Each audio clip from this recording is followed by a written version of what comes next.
Assalamualaikum. Saya Nora Abu Bakar daripada Bandar Kuala Terengganu.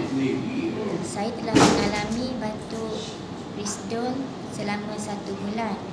Setelah membuat pemeriksaan doktor dan telah diberi obat batuk serta antibiotik, batuk saya tidak berkurangan sedikit pun.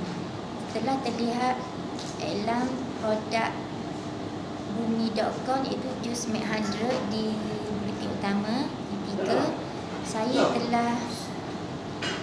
telah membeli 1 botol jus ini dan mengamalkannya beberapa hari dan dapati batuk saya telah hilang. Badan saya pun terasa cergas dan sihat. Terima kasih. Okay, Mac 100 best.